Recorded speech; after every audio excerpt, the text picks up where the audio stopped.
What is going on, everybody? What is going on? The Catch fam, my name is John Dawson, and in today's video, we are hopping into a 8-team mock draft for the 2023 fantasy football season. For the purpose of today's video, I will be drafting from the 8th overall position in the first round. This is a 1 quarterback, 2 running back, 2 wide receiver, 1 tight end, 1 flex, kicker defense, 5 bench spot format in a full PPR format. If you guys play in a double flex format, don't worry, I'll kind of go over how to evaluate this draft from a double flex perspective as well. Other than that, guys, I have a ton of these mock drafts out. Before this season starts, I will have a mock draft video just like this one where I give you round by round roster construction advice out for every draft position from a 8-team format, 10-team format, and 12-team format. So if you guys are looking for different draft positions, different formats, go check out what we have on the channel. We go live all the time. We have live streamed a ton of 12 teamers literally throughout the entire offseason, all kinds of different formats. And I have a ton of these videos out already. But if you guys are looking for a different format, let me know in the comments down below. I will do my very best to get it on the schedule, but the schedule is filled up so quickly. I've done so many mock draft requests already.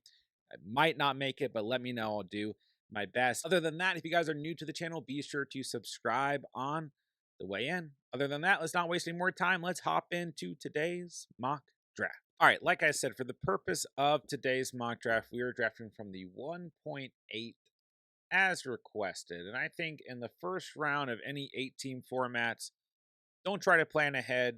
Just wait, see what happens, see who's available. You never really know who's going to be available right there. Travis Kelce is already off the board. One thing I talk about in all these 8-team mocks is going for positional advantage 100% of the time.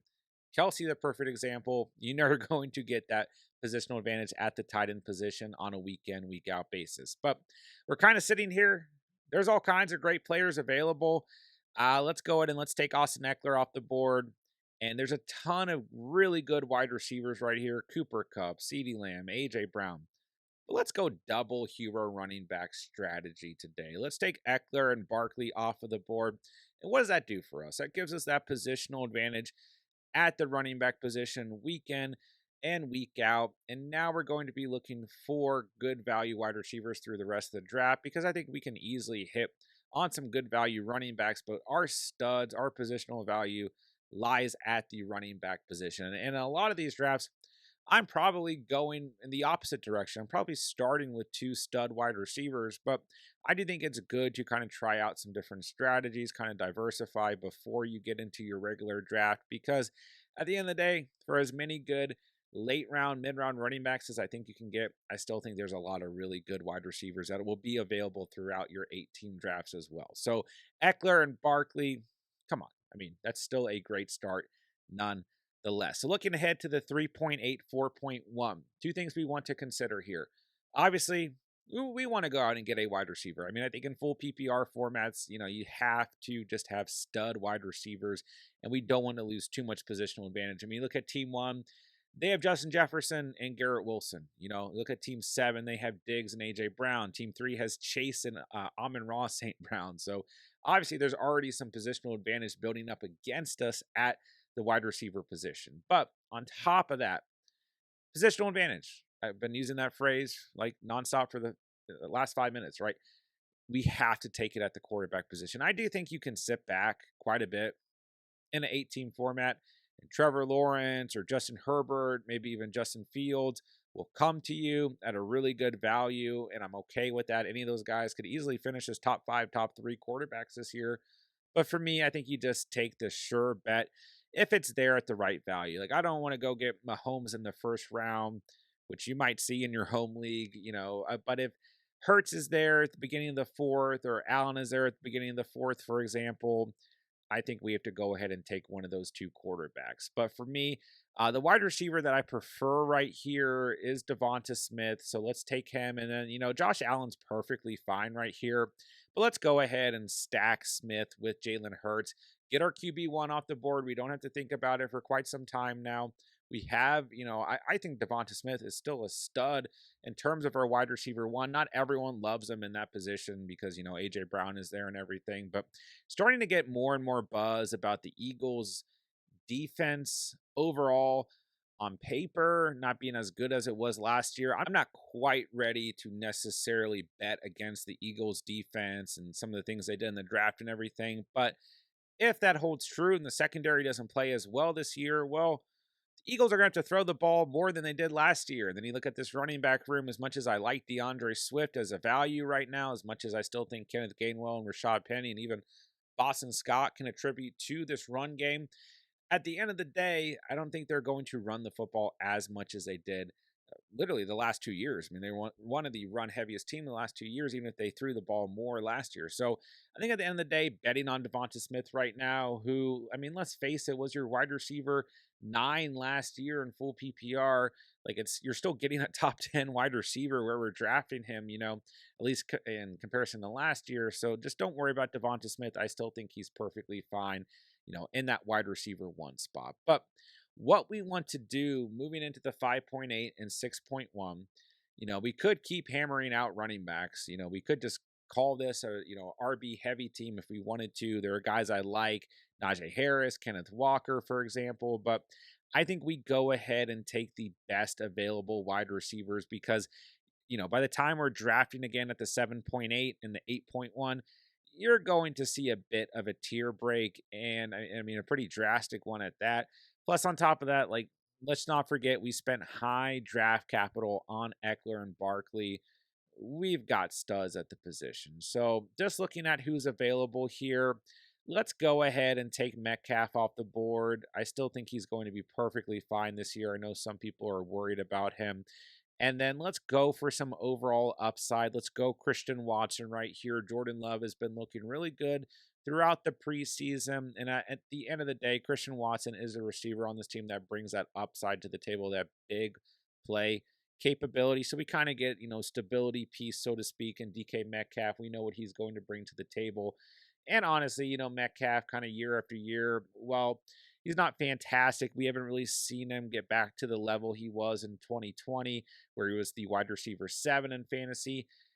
He's still a safe bet for a top 20, top 15 fantasy wide receiver and a guy in full PPR who's going to get you those double-digit performances kind of on a consistent basis. So in that range, our wide receiver 2, I'm okay with Metcalf. Nonetheless, looking ahead to the 7.8, the player that I really prefer is Christian Kirk. I don't quite know that he's going to fall out to us. If you wanted to go Kirk over Metcalf or Watson, like I'm not against it. I'm a huge fan of Christian Kirk. So if he does come to us as our wide receiver 4, we have to smash the draft button. But I also like Brandon Ayuk in this range, Jahan Dotson.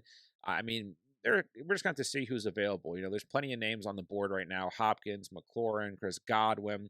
There goes Brandon Ayuk. I mean, Mike Williams is available, Hollywood Brown. So, while we're seeing a bit of a tier break at wide receiver, we're just going to have to see who lasts to the end of the 7th, beginning of the 8th round. Mike Williams, Brandon Ayuk, both gone. Only 3 more selections. So we'll kind of sit back and see what happens. I'm not panicking at the running back position quite yet. I think building up wide receiver depth a little bit more important at the moment. And, we haven't talked too much about tight end tonight, but for me in these 8-team formats, like if you don't get Kelsey in the first, if Andrews doesn't come to you, I'm just going to hold off. I think when you start to look at the next tier guys, Hawkinson, Waller, Kittle, maybe Pitts and Goddard in that same tier, I can understand why you would want to go for them.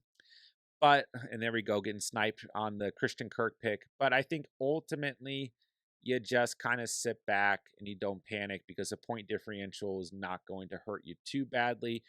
Let's go ahead. You can really go with any of these wide receivers that you prefer, okay? Hopkins, McLaurin, Godwin, whoever it's going to be. I'm going to go Godwin. Then I'm going to go for some upside. I'm going to go Jahan Dotson here. I know that's a little heavy at wide receiver, but like I said, let's not panic at running back quite yet. And let's go ahead and talk about the 2 players that we just took. So Chris Godwin, like a lot of people right now are just kind of associating him like bad offense, Baker Mayfield, Tom Brady's gone. I'm not excited. But I think when you look at Godwin, as long as you play in a full PPR format, Godwin is a great value at where he's going. I don't think Evans is necessarily a bad value either. But Chris Godwin last year, when fully healthy, He basically missed the first 3 games of the season, got hurt in week 1. So if we're scratching the week 1 performance, week 2 and week 3, every other game he was fully healthy, double-digit fantasy points, except for week 18, where he missed the mark by half a point, had 9.5 fantasy points. So for me, Chris Godwin, where he's going in drafts, is an absolutely incredible value. I think while Baker is obviously not perfect in terms of the quarterback position, he is still good enough that he's going to target Chris Godwin enough and get him those receptions that I just love where Chris Godwin is going as long as you play in full PPR formats. Then Jahan Dotson, another upside pick there. When we're looking at what we did here, going aggressive at running back to start this draft, you have to take some upside picks. And I think Dotson definitely brings that to the table. He's looked great in preseason. The Commanders have looked pretty good. Sam Howell's looked pretty good. So Dotson right there, obviously a great rookie season, should improve in his sophomore season. McLaurin's banged up right now. I think McLaurin being on the field is actually probably better for Dotson because then he sees less defensive pressure. But ultimately, Dotson, a great upside pick and a great value at the wide receiver position for us. So moving along, now is when we want to take those next 2 running backs, okay? You might argue, hey, we should have gone running back earlier. But for me, we get those 2 primary wide receiver 1 and wide receiver 2 spots out of the way. And then we have reliable options for the flex. Christian Watson, Chris Godwin, Jahan Dotson. We have some upside between Watson and Dotson. The stability of Godwin. We have options on our bench and full PPR formats. For me, the wide receiver position is always going to be more important than anything. So we want those consistent pieces available to us. But let's take 2 running backs in a row here. Give me Rachaad White. And then with this next pick, Cam Akers, James Conner, Isaiah Pacheco. Just take whoever you like best. Javonte Williams, James Cook. I'll go Pacheco here. Tied to a great offense. I still think he's being a little bit underrated going into this coming season. But that whole tier right there, Monty, White, Pacheco, whoever. Take whoever you think is best at the end of the day. But for me, Isaiah Pacheco is my RB4. I'm happy with that. Rachaad White, we just talked about, the Buccaneers offense, Baker Mayfield, all that stuff. Well, Baker Mayfield checked the football down, had the highest check down rate of any quarterback in the entire NFL last year. I've said that stat like a million times throughout these mocks because I dropped a ton of Rachaad White and some strategies, like hero running back strategy. He's my RB2. But a lot of the time he's my RB3, and I love him in that range. 50 receptions as a rookie. Like I said, Baker is going to check the football down a ton this coming year. And for me, Rachaad White just has a ton of PPR upside.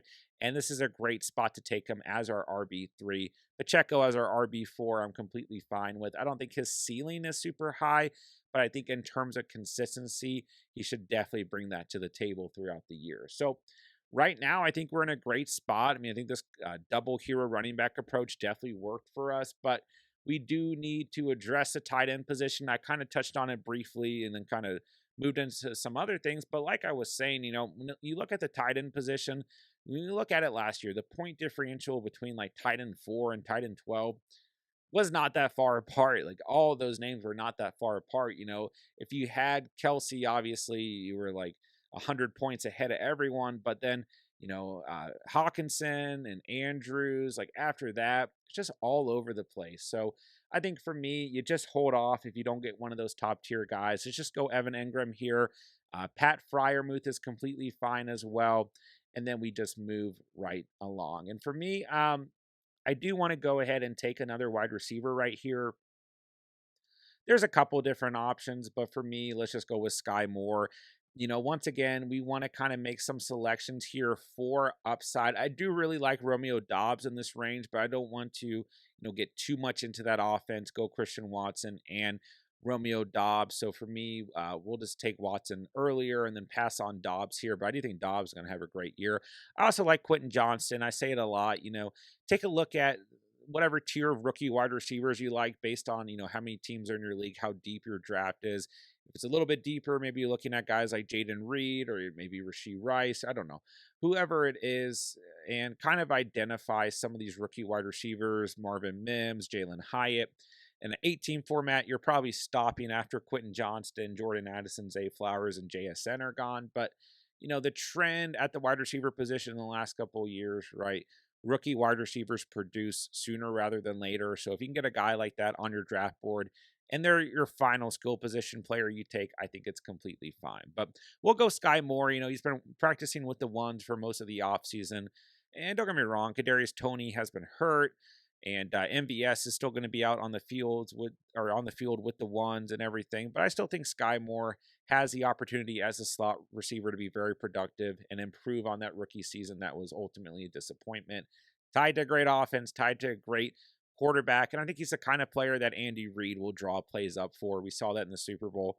Hopefully it bleeds into the regular season, but he's been such a hot name throughout the offseason anyways. I don't mind that pick at all. And like I said, we're drafting for upside here with going running back early over wide receiver. All right, so let's just take a kicker in defense. I mean, the Jets defense, the Patriots defense, whoever you want to go with. Let's go for some upside. Let's go with the Jets, but the Patriots, you can never go wrong with. And let's take Jason Myers. A great year last year and is in position to have another good year.